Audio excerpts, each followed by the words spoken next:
Oh, this is Mr. Hornsby 3. This is Mr. Hornsby 3 show. You know it's a wrestling video when I got the WCW Championship out. And today, I'm going to be doing a video talking about the state of AEW and talking about what I think AEW needs to do to get better and to get the ratings back, to get the audience back, and all that stuff. So we're going to get into that here in a minute. So, yesterday,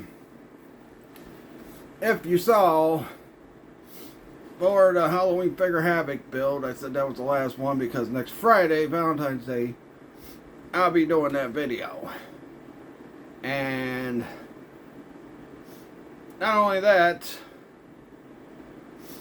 well, I got final build next week too, so yeah. 2 weeks in advance. He was like, well, you gotta play with Wrestle Figure on Valentine's Day. Well, my wife's not a big fan of Valentine's Day. Yeah, so I'm gonna make it entertaining as I could be. I don't know. But anyway, I just want to say I did the final Wrestle Figure build. Part 1, and then part 2 will be next Tuesday, so check it out next Friday when I get to that. But let's talk about AEW now. AEW. Now, you know, when AEW started in 2019, they started out pretty hot and they were doing pretty well. But then, the past few years, kind of like with TNA when they started out hot and then they just went downhill from there.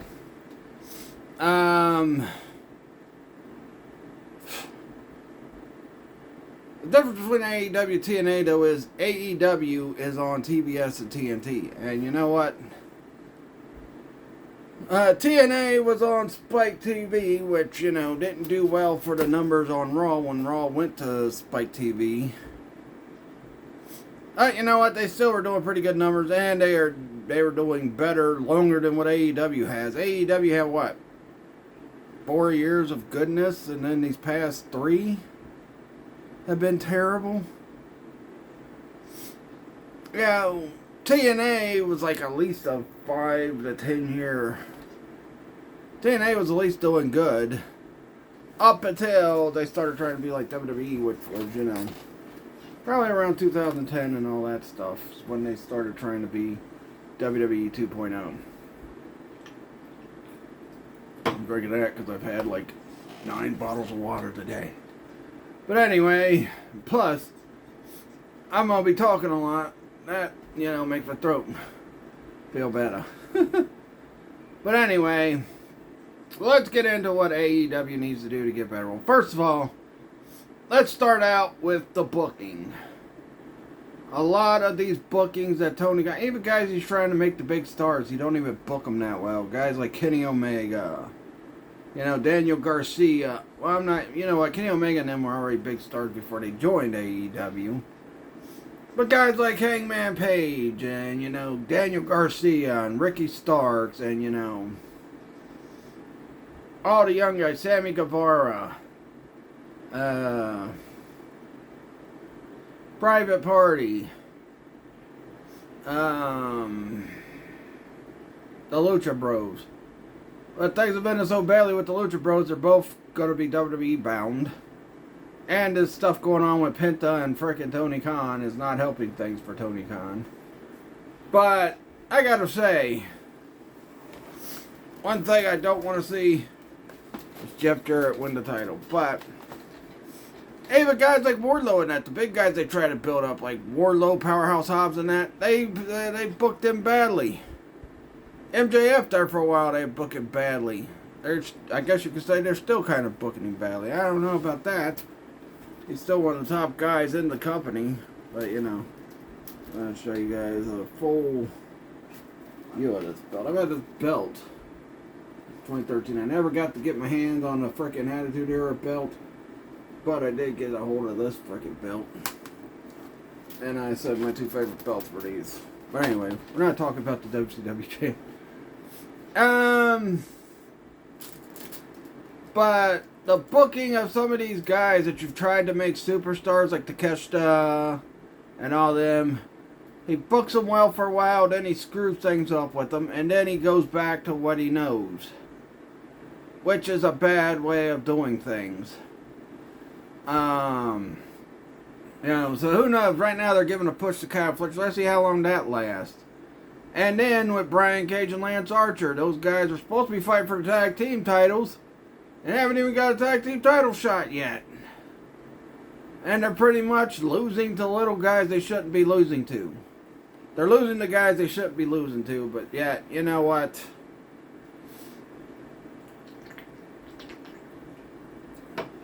And look at the whole Wardlow debacle. I mean, come on now. You've boxed Wardlow twice now. Now, yeah, they did make Swerve a big star. And they made a couple other people big stars, but come on now. People want to see Wardlow become the AEW World Champion. And people want to see Wardlow beat MJF for the AEW World Championship. Now, it was nice that Samoa Joe got a run with the belt. But I think it would have been better if, if MJF would have beat Samoa Joe. But then again, injuries is one of the reasons why he dropped the belt. Would have been better if MJF would have dropped the belt to Wardlow. And then Wardlow could have eventually dropped it to Samoa Joe. But that didn't happen. And then the whole Swerve thing. Well, Swerve got hot toward the end of last year and then came into this coming year pretty hot too. So, I guess that's a good thing. But the problem is when AEW started, the big thing was we're going to be different from WWE. We're going to give you guys what WWE doesn't give you. And like I said, I've been critical of the big guys not getting the push they deserve in AEW, especially Wardlow. I mean, I was high on Wardlow just like everybody else was high on Wardlow, but come on now. You're telling me that you botched this with them twice? First off, after he beat MJF the first time for the title, and then he goes on and joins the Undisputed Kingdom, and instead of doing something with him and making him the new leader or something like that, or him taking over and kicking Adam Cole out or something, instead he goes up against Samoa Joe for the belt and loses it. Great booking. And let's not mention, look at Sammy Guevara right now. He was one of the guys that were pushing to the moon. And then guess what happened? Sammy Guevara is now on Ring of Honor television, not doing nothing relevant on AEW at all. Nothing relevant at all. The only thing he's doing is fighting in Ring of Honor, which is ridiculous, especially with the way you push him. Look at Ricky Starks. You were pushing him to the moon, and then you freaking screwed things up with Ricky Starks as well. And now he wants to leave and go to WWE with his buddy Cody. It's just crazy how. And let's not bring up Pride and Powerful. You had a chance to make Pride and Powerful a top team from the get-go. They were in the Jericho club, or whatever Jericho's first club was, first group. And you know what you did? You did nothing with them, and now they're broke up, and Mike Santana is on frickin' TNA in a better spot than he was in AEW. I was really hoping Proud and Powerful would have been that. And then you didn't even sign the Briscoes and bring them in just because of something Jay Briscoe said years ago. And now look, you got Mark Briscoe all over TV paying tribute to Jay. Well, the real tribute would have been if you would have signed him to a contract sooner and had one of the greatest tag teams in AEW on your roster. A lot of people love the Briscoes, and they would have loved to see them fight the Young Bucks for the tag titles on AEW TV, but you didn't want to do that. All because of some post that frickin' Jay Briscoe made years ago, which you done apologize for and everything, and you still frickin' just didn't put him on there. And now look, he passed away, unfortunately. And now you've got Mark Briscoe to deal with. Which I don't even know what they're going to do with Mark Briscoe. They're going to make him TNT champion, international champion, what? I don't know. But, yeah. And all the big WWE signings you've signed, you've wasted. You have wasted Keith Lee. You wasted Rusev. Or frickin' whatever his name is on AEW. I don't forget. Miro. Miro on AEW. You've wasted a lot of those characters. For what? But yeah, you're still using guys like Adam Cole and that. Even though Adam Cole and them aren't doing nothing relevant right now. Part of a major storyline last year, and now they're not doing nothing relevant. And they're taking a back seat to guys like Jeff Jarrett. I'm surprised they did anything with the Hurt Syndicate. I'm surprised they did anything with the Hurt Syndicate because Tony Khan usually screws things up. If I'm not mistaken, I believe the Hurt Syndicate are the first big guy team in AEW to hold the tag team titles. Ridiculous. No other big guy team has held the AEW tag titles in AEW. Again, showing that you wasted a lot of big name talent that have come through. What's the Gates of Agony doing? They would be perfect challengers for the freaking Hurt Syndicate. Archer and Cage. You put them together, you are going to make them a big deal, but yet you're wasting them again. They're losing matches to people still that they shouldn't be losing to. Especially when you're trying to build these guys up to the tag team titles. Let's see. So many underutilized. And then Tony Khan wonders why AEW's in the mess they are in right now. Well, it is what it is. There's a lot more talent I could talk about that Tony Khan has wasted. Or either pushed aside for other talent that don't deserve the push that this talent deserves. But, it is what it is. Seems like a leopard never changes spots. Or a Jacksonville Jaguar never changes his spots. And you know what? Even though I hate the Jags, I like Tony Khan for bringing us another big wrestling company into America. Because prior to that, what we have? New Japan and Ring of Honor. New Japan might be big. Or was big. I don't know if it's as big as it was a few years ago. Ring of Honor, Ring of Honor wasn't even that big. So, I don't know. A lot of wasted talent. You got Athena on Ring of Honor instead of in that women's. Now, I know the AEW women's roster, the AEW women's division is stacked now. But you brought Athena in before you got that roster stacked. And now you're not even using her except for on Ring of Honor TV. Seriously. Dumb. Look at Britt Baker, one of the people you made a big star. You ain't even used her much. And yeah, I know she's a problem. She's somebody that causes problems. She's starting to turn into Tessa Blanchard 2.0, I guess. But you haven't even used her that much. So what purpose is she doing there? Nothing. Yeah, and I said a few years ago, I think it's time Chris Statlander went on to become AEW Women's World Champion. Now, I know they got the storyline with Mariah May and Timeless Tony Storm, which I'm not just going to talk about all the bad things AEW's done. I'm going to talk about the good things they've done, too, after I talk about all the bad things. But, maybe Timeless Tony Storm is one of those good things they've done. And this Mariah May storyline with the Timeless one. But, yeah. I mean, seriously.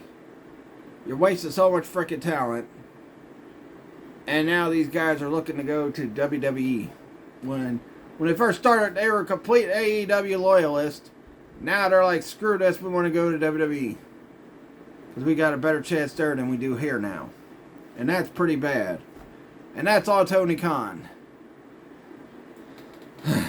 Alright, let me switch my legs. Let's get into something else that's a big problem with AEW, and that's the storytelling aspect.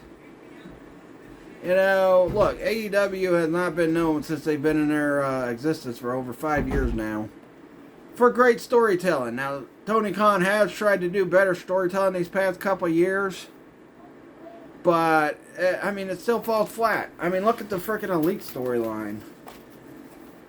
They were supposed to be taking over the company, and then that thing got pushed to the side for this new Death Rider storyline, which now that's starting to feel bad. I mean, and then look at the Undisputed Kingdom thing. A year ago, yeah, Adam Cole got injured, and, you know, MJF got injured, so they really couldn't go no further with that, so I'm not going to put that on them. Or Tony Khan. But all these storylines of Death Rider, does it have an end goal? What's the end goal? Is Jon Moxley working for Shane McMahon? Is Jon Moxley doing this because he's just, you know, trying to make AEW better? Back to where it was the first few years it was in existence.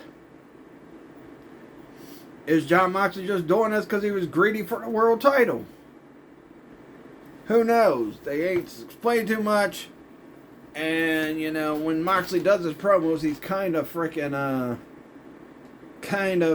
not too loose with the plans that he have for the AEW World Championship, for AEW in general, and why he's doing what he's doing right now.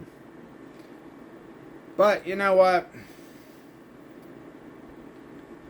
Then you got other storylines that you ain't done too well on. Like Hangman's storyline with him going toward the world title. That was fine at first, but then you just debacled it toward the end. And, you know, you've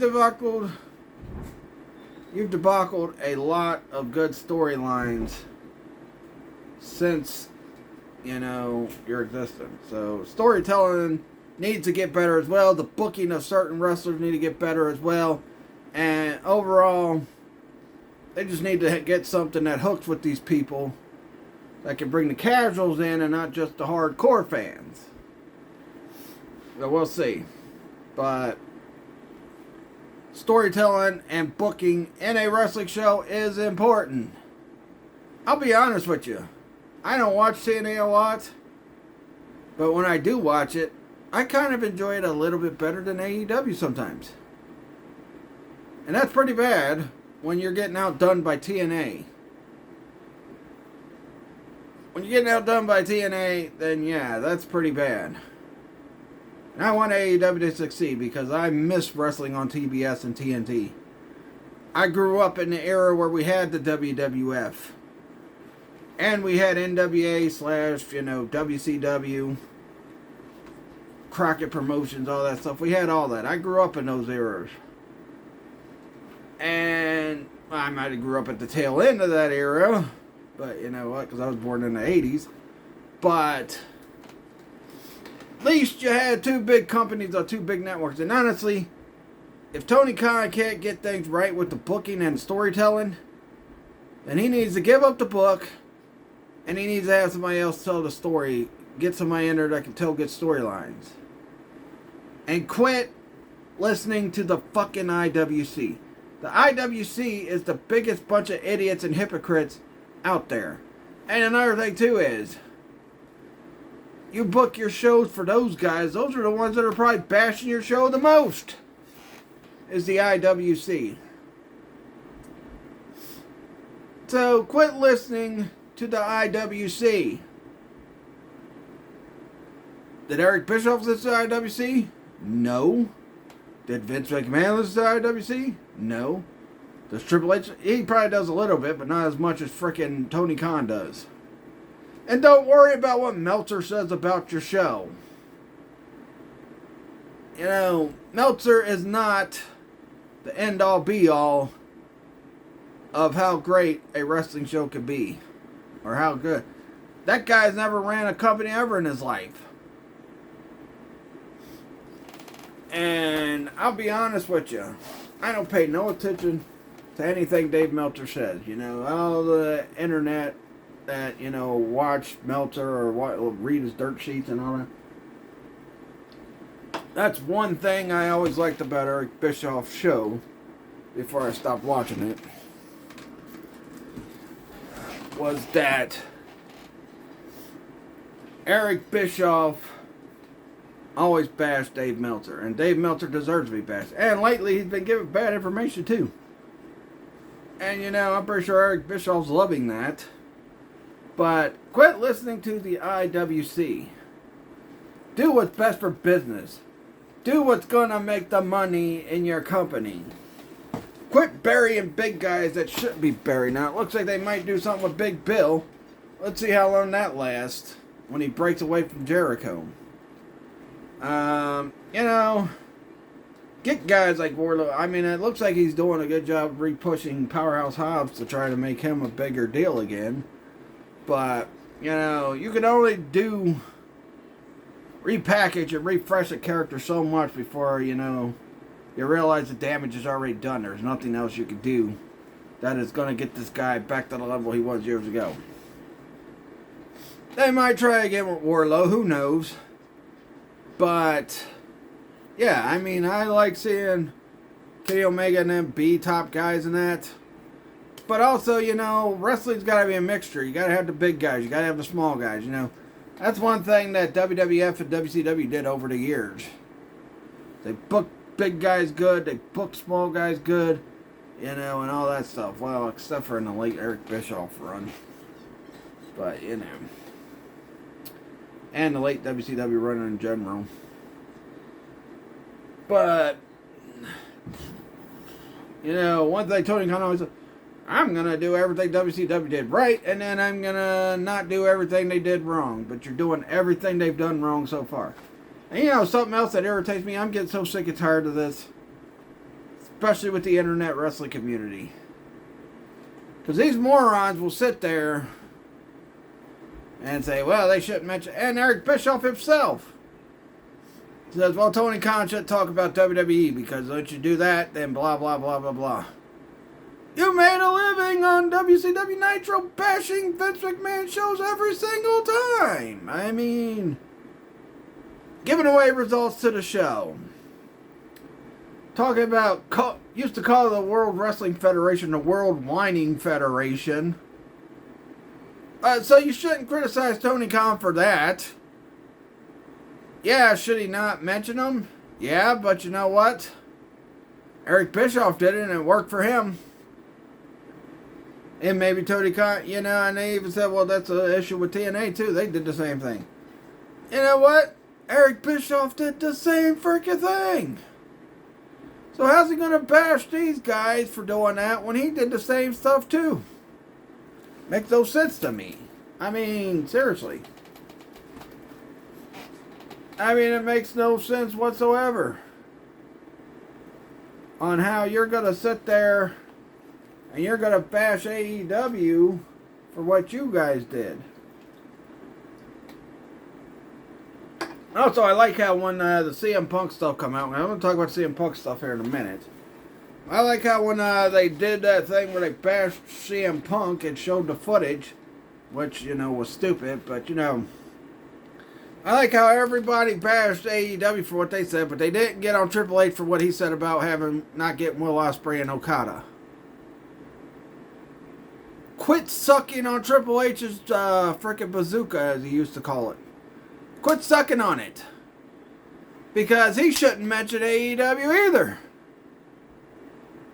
If you're gonna frickin' complain about Tony Khan doing it, complain about Triple H doing it. Because he was upset because he didn't get Ospreay and Okada. And he got mad because he didn't get them, so he said something about frickin' Ospreay and Okada. He didn't mention them by name like AEW did with CM Punk. But still.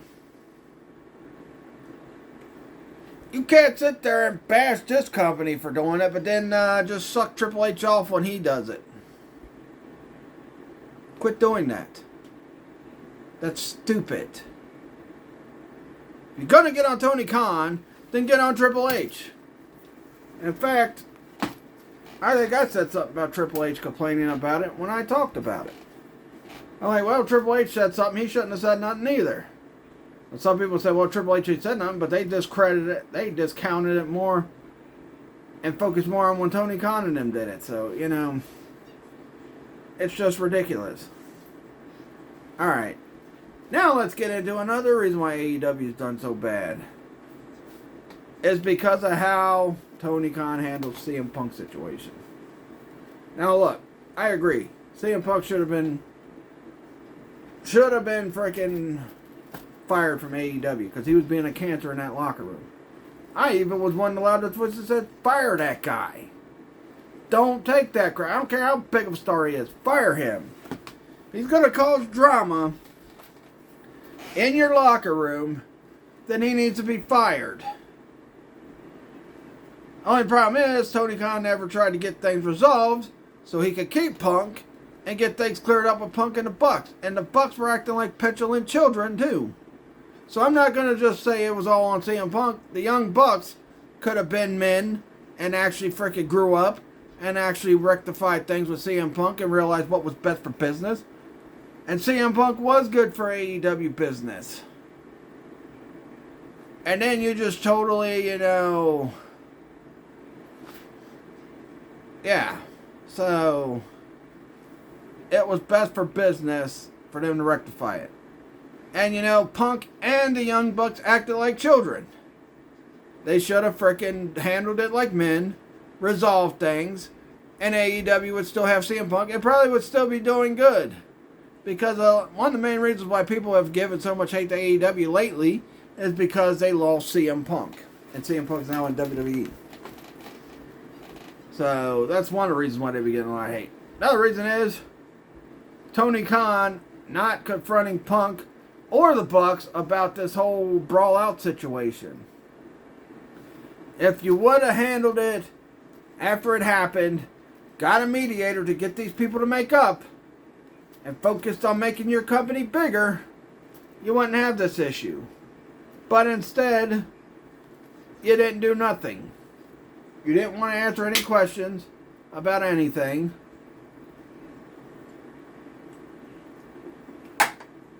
You didn't want to freaking,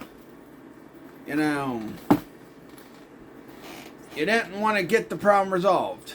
You did nothing to get that problem resolved. And now look at this. Your company's suffering and WWE's just doing gangbusters right now.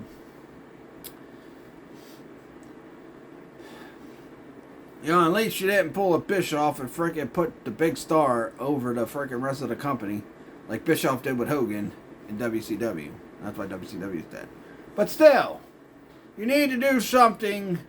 You should have did something to fix things with Punk and the Bucks. You should have went into the locker room, told them, you know what? Either you all grow up, act like grown-ass men and not little children, or y'all could be fired. That's what I would have told them if I was running a company. I would have went up to frickin' CM Punk. I said, you keep it up, you're fired. If y'all don't rectify things with him and y'all want to act like babies and children, y'all could be fired. That's what I would have done. I would have fired. I even said it when it happened originally. I said they all should have been fired. Punk, the Bucks, whoever else was involved in that fist fight, they all should have been fired. And you know what would have happened? If you would have told them to act like grown-ass men and not little children, they might have rectified things, and you wouldn't have had to fire CM Punk. And you wouldn't have to be seeing him on WWE TV making a lot more money than he was probably making for you, and WWE benefiting all the rewards of having Punk back in their business. You wouldn't have had to do that if you would have been a man yourself and took care of that problem before it got even worse. But you didn't. You acted like a coward. And that's why you don't have Punk no more. I don't care if the frickin' Bucks were EVPs or not. I would have fired them as EVPs. I would have fired them as talents. I would have did all that too. Especially if they weren't going to grow up and act like men instead of acting like little babies. I would have fired them. I would say, hey, guess what? Y'all want to act that way too? Y'all are fired too. He's gone, you're gone. Bye-bye. Have a nice day. See if WWE takes you. Now, anyway it would have went, WWE was going to take Punk back. So, yeah.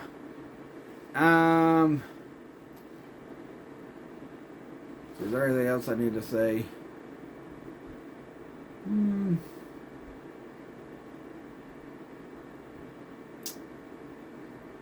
I don't know, just fix the booking, fix your locker room problems, fix your storytelling problems,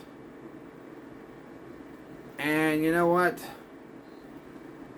If you do all that, I think AEW will get better. But if you keep doing the same crap you're doing over and over and over again, people are going to get tired of it any way it goes. And they're going to get bored and they're not going to want to watch your product. Certain characters need to be booked better. Certain characters don't need to be booked that well at all.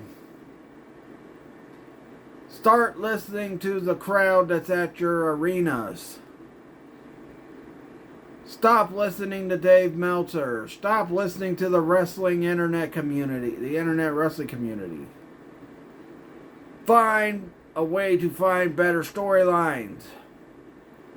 Whether you bring somebody in that can help with that aspect or what. Do something. Fire the Young Bucks as freaking EVPs and bring in a guy that actually knows how to run a business that can help you get your company bigger and better. Now look, I'm not going to say Tony Khan, it's all been bad for AEW the past few years because, I mean, you got situations like the Swerve situation. He got hot, they put the title on him, and made him feel like a big deal. Which is something WWE never did. The whole MJF, you need to book your top guy better than what you're booking him right now. Got him in a feud with Jeff Jarrett. Jeff Jarrett. Give us a good story behind this whole frickin' Death Riders thing. Honestly, I think they should have Wardlow join the Death Riders. That might help him. Joins Death Riders, he gets over again, and then you could do something with Wardlow and not keep botching him.